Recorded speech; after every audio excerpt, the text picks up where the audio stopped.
1990 में मैं पोर्टलैंड और यगान के एक शानदार इलाके में चहलकदमी किया करता था, जहाँ छोटे छोटे खूबसूरत घर थे जो बहुत दीद ज़ेब थे। ये एक अफसानवी हिस्सा था और यूं लगता था कि अभी लिटिल राइडिंग हड उछलती हुई दादी के पास जाने के लिए कहीं से बरामद होगी।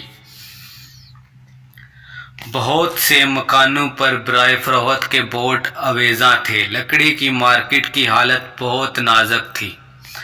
स्टॉक मार्केट कसाद बाजारी का शिकार थी और माली हसारे का दौरा था। एक गली में मैंने एक ऐसा बराए फरोख्त बोर्ड देखा जो सबसे पुराना लगता था। घर भी पुराना था। इस घर के पास से गुजरते हुए एक दिन मेरी इसके मालिक से मुलाकात हुई। वो परेशान दिखाई देता था। इस घर की आप क्या कीमत तलब कर रहे हैं? मैंने पूछा। मालिक ने मुड़कर मेरी तरफ देखा और हल्का सा मुस्कुराया। आप खुद बताएं क्या देंगे? इसने कहा। 1 साल से मैं इसके बिकने का इंतज़ार कर रहा हूँ। अब तो कोई इसे देखने भी नहीं आता। मैं इसे देखूंगा, मैंने कहा, और आधे घंटे बाद मैंने ये मकान इसने जो कीमत मांगी इससे $20,000 कम में खरीद लिया। ये खूबसूरत 2 कमरों का छोटा सा घर था जिसकी खिड़कियों के चौखटे जंजर ब्रेड लकड़ी से बने हुए थे। इसका रंग हल्का नीला था और इसमें ग्रे रंग की हाशाएं आराई थी और इसे 1930 में बनाया गया था। घर के अंदर पत्थर से बनी हुई एक खूबसूरत अंगीठी थी। 2 कमरा ख्वाब थे और ये घर किराया पर देने के लिए मिसाली था। मैंने मालिक को $5,000 पेशगी अदा किया और $65,000 का घर $45,000 में खरीद लिया। बात सिर्फ ये थी कि कोई इसे खरीदने पर उम्दा न था। एक हफ्ते में मालिक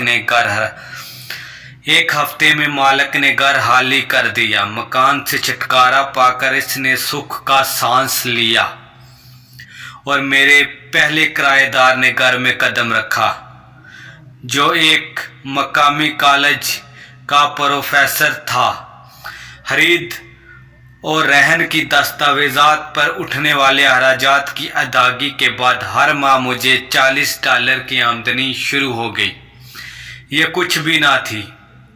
1 साल बाद यगून की मार्केट रफ्ता रफ्ता बहाल होने लगी। कैलिफोर्निया के सरमायाकार जिनकी जायदाद के भरपूर कारोबार से जेबें भरी हुई थी, अब शमाल की तरफ उनका रुख था और इन्होंने यागून और वाशिंगटन में धड़ाधड़ सरमायाकारी शुरू कर दी। मैंने $95,000 में ये घर एक नौजवान जोड़े को फरोख्त कर दिया, जो इस कीमत पर भी इस सौदे को अर्जा ख्याल करते थे। $40,000 का नकद मुनाफा मैंने 10-31 टैक्स की इल्तवाई एक्सचेंज में रख दिया और मैं नया घर खरीदने की तलाश में निकल पड़ा। 1 माह की तलाश बेसार के बाद मैंने 12 फ्लैटों पर मुश्तमिल एक घर देखा जो एंटल प्लांट, बेरोटन और यगून के साथ ही था। इसके मालिकान जर्मनी में रहाइश पजीर थे और इन्हें इस जगह की सही कीमत का कोई अंदाज़ा ना था और एक बार फिर वो इससे निजात हासिल करना चाहते थे। मैंने $4,50,000 की मालियत की इस जायदाद के लिए $2,75,000 की बोली लगाई। वो $3,00,000 पर राजी हो गए। मैंने इसे खरीद कर 2 साल तक अपने पास रखा और इसी 10-31 टैक्स की इल्तवाई एक्सचेंज के एक्ट को बरूए कार लाते हुए मैंने इस इमारत को $4,95,000 में बेचकर फिनिक्स पर एरिज़ोना में 30 फ्लैटों पर मुश्तमिल एक इमारत खरीद ली। इस वक्त तक हमें भारत से छुटकारे की हाजत थी और बहरहाल जगह तो हमने फरोख्त करनी ही थी और यगून की साबका मार्केट कंडीशन की तरह इन दिनों फिनिक्स की मार्केट कसाद बाजारी का शिकार थी। اس وقت اس گھر کی قیمت $8,75,000 تھی اور شروع میں $2,25,000 ادا کرنا تھے۔ یہاں سے ماہانہ آمدنی تقریباً $5,000 تھی۔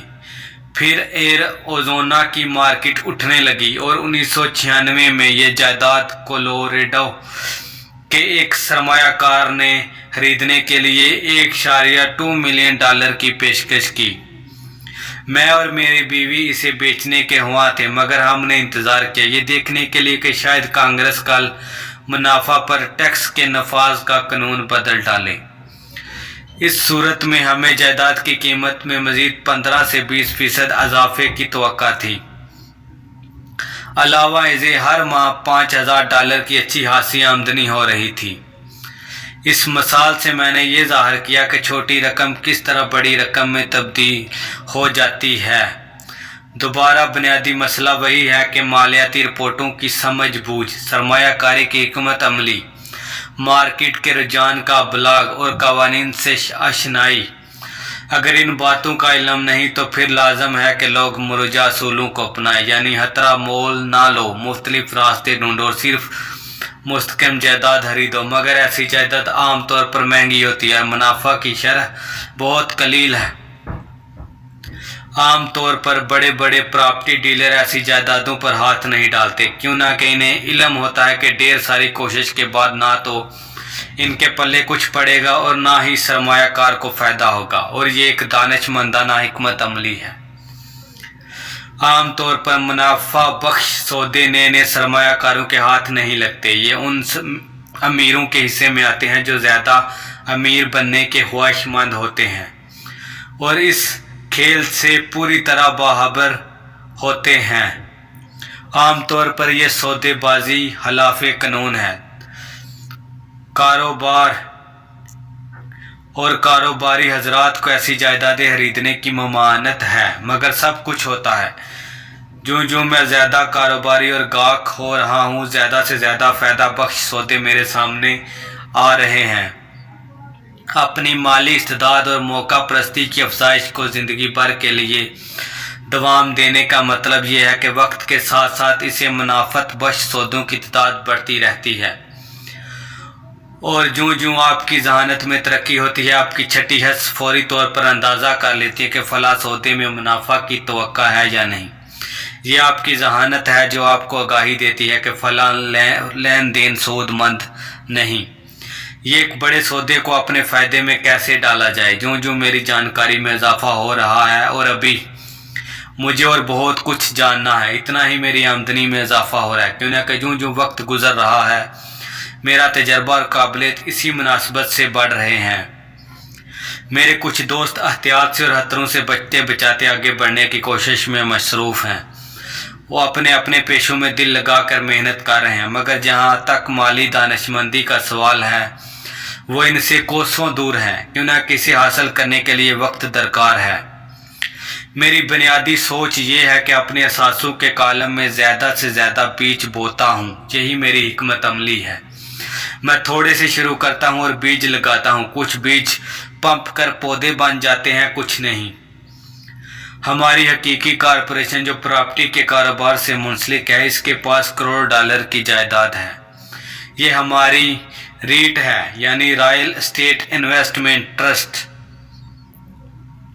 میرا کہنے کا مطلب یہ ہے کہ ان میں سے زیادہ تر اثاثے $5,000 اور $10,000 کی چھوٹی سرمایہ کاری سے شروع ہوئے۔ ان میں زیادہ پیشگی ادائیگیاں خوش قسمتی سے بار آور ہوئیں، ان کی قیمتوں میں اضافہ ہوا، ٹیکس بھی نہ دیا اور سال ہر سال داخلی اور خارجی خرید و فروخت بار بار دہرائی گئی۔ کارپوریشن کے اثار کے اندر میرا اور میری بیوی کا اسٹاک بیوپار بھی ہے، جسے ہم اپنا موچل فنڈ کہتے ہیں۔ ہمارے چند دوست ہیں جو خاص طور پر ہمارے جیسے سرمایہ کاروں سے رابطہ رکھتے ہیں، جن کے پاس ہر ماہ کچھ نہ کچھ فالتو بچ جاتا ہے جسے وہ دوسرے کاروبار میں لگا سکتے ہیں۔ ہم امریکہ اور کینیڈا میں ایسی کمپنیوں کے شیئر خریدتے ہیں جو بالکل نئی ہوتی ہیں اور اسٹاک ایکسچینج پر عوام میں متعارف ہونے والی ہوتی ہیں۔ انہیں پرخطر گردانا جاتا ہے اور روپیہ ڈوبنے کا اندیشہ ہوتا ہے۔ جلد پیسہ کمانے کی ایک مثال یہ ہے کہ اس سے پہلے کہ یہ کمپنی عوام میں متعارف ہو، اس کے 1,00,000 شیئر 25 سینٹ فی شیئر کے حساب سے خرید لیے جاتے ہیں۔ جب 6 ماہ بعد یہ کمپنی اسٹاک ایکسچینج کی لسٹ پر آتی ہے تو اس کا ہر شیئر $2 کی مالیت کا ہو جاتا ہے۔ اگر کمپنی کو اچھے طریقے سے چلایا جائے تو قیمتیں بڑھتی رہتی ہیں اور اسٹاک کے ایک شیئر کی قیمت ہو سکتا ہے $20 تک تجاوز کر جائے اور سال کے اندر ہمارے $25,000 کی سرمایہ کاری 1 ملین تک پہنچ جائے۔ اگر آپ جانتے ہیں کہ آپ کیا کر رہے ہیں تو یہ جوا ہرگز نہیں۔ جوا وہ ہوتا ہے جب آپ بغیر سوچے سمجھے کسی سوتے میں پیسہ پھونک دیں۔ ہر کام کو کرنے کا ڈنگ ہے۔ اگر آپ میں صلاحیت ہے، دانائی ہے اور کھیل سے رغبت ہے تو آپ خطرات کے تناسب کو کم سے کم کر کے ناموافق حالات کو اپنے فائدے میں بدل سکتے ہیں۔ خطرہ تو ہر جگہ ہے۔ خطرات سے نپٹنے کے لیے مالی سوجھ بوجھ درکار ہے۔ چنانچہ جو چیز ایک شخص کے لیے خطرناک ہو دوسرے کے لیے نہیں ہوتی۔ یہی بنیادی وجہ ہے جس کے لیے میں بار بار لوگوں پر زور دیتا ہوں اور ان کی حوصلہ افزائی کرتا ہوں کہ اسٹاک، جائیداد اور دوسری چیزوں میں سرمایہ کاری کرنے سے پہلے اپنی مالیاتی تعلیم پر توجہ دیں اور اس پر سرمایہ کاری کریں۔ جتنے ہوشیار آپ ہوں گے اتنے ہی بہتر طریقے سے آپ غیر مساعد حالات سے عہد برا ہو سکیں گے۔ جس قسم کے اسٹاک میں سرمایہ لگاتا ہوں وہ اکثر لوگوں کے لیے انتہائی خطرناک ہے اور میں انہیں ایسا کرنے کا مشورہ نہیں دیتا۔ میں یہ کھیل 1979 سے کھیلتا آ رہا ہوں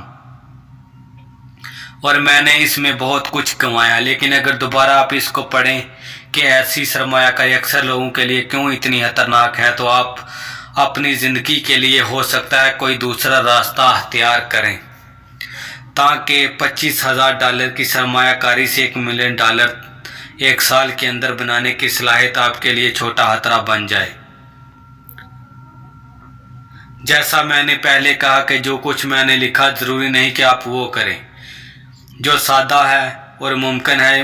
یہ مثال آپ کی وضاحت کے لیے پیش کی گئی ہے۔ حکمت عملیوں کے مجموعے توازن میں جو میں کرتا آیا ہوں وہ آٹے میں نمک کے برابر ہے۔ تاہم ایک عام امریکی شہری کے لیے $1,00,000 سالانہ کی انکم معقول ہے اور اسے کمانا مشکل نہیں۔ مارکیٹ کو مد نظر رکھتے ہوئے اور تمہاری ہوش مندی کے بل بوتے پر 5 سے 10 سال کے عرصے میں اتنی آمدن ممکن ہے۔ اگر آپ اپنے اخراجات کو قابو میں رکھیں تو $1,00,000 سالانہ کی اضافی آمدن دل خوش کن ہے اور اس کا محنت اور کام سے تعلق نہیں۔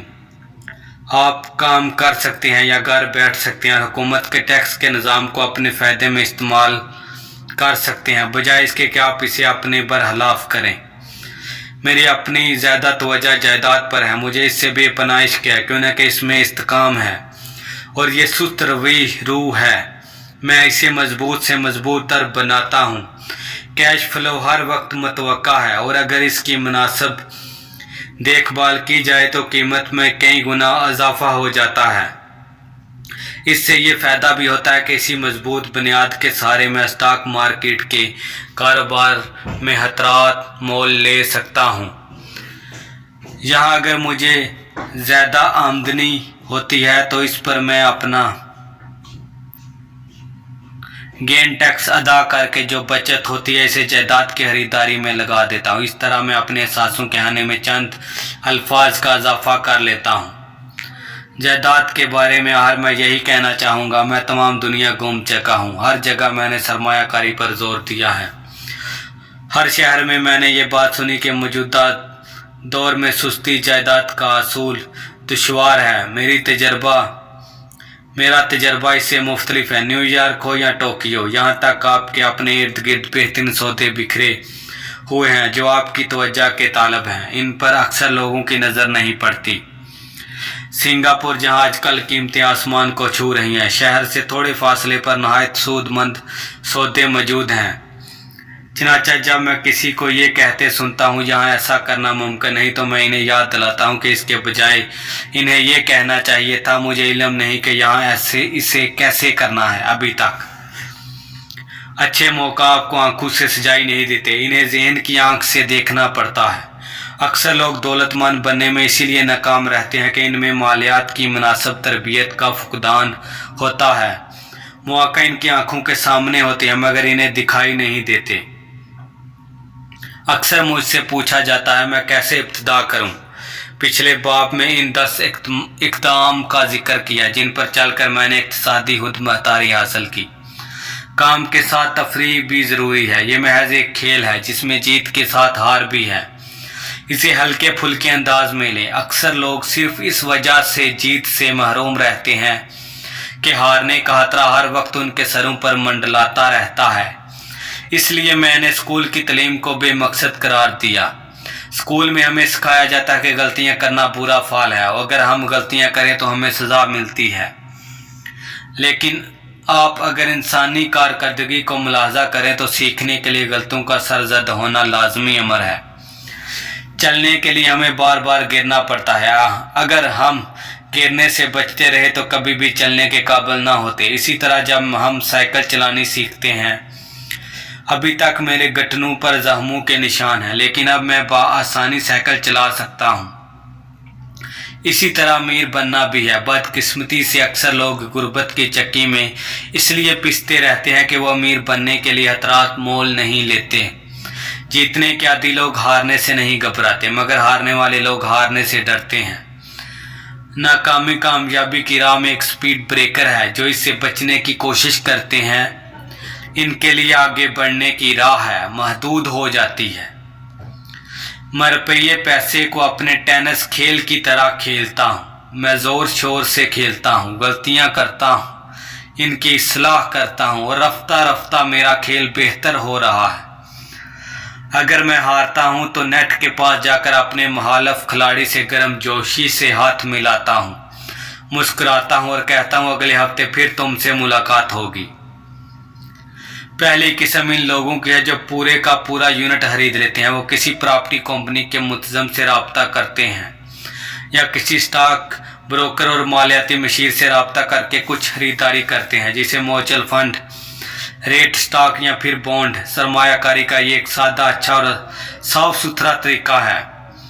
इसकी मिसाल है कि कोई दुकानदार कंप्यूटर की खरीदारी के लिए कंप्यूटर स्टोर में जाकर वहां शेल्फ पर पड़े कंप्यूटर को अचानक खरीद लेता है। दूसरी किस्म इन सरमायाकारों पर मुश्तमिल है जो सरमायाकारी के लिए मौका की तहलीक करते हैं। ये सरमायाकार सौदे को थोड़ा थोड़ा करके इकट्ठा करते हैं। जैसे कुछ लोग कंप्यूटर के अलग-अलग हिस्साजात को एक एक करके यकजा करें, इनको आपस में जोड़कर एक मुकम्मल कंप्यूटर की तहलीक करें। ये वैसे ही है जैसा कस्टमाइजेशन जब किसी चीज़ को ग्राहक की मर्जी के मुताबिक तैयार किया जाए।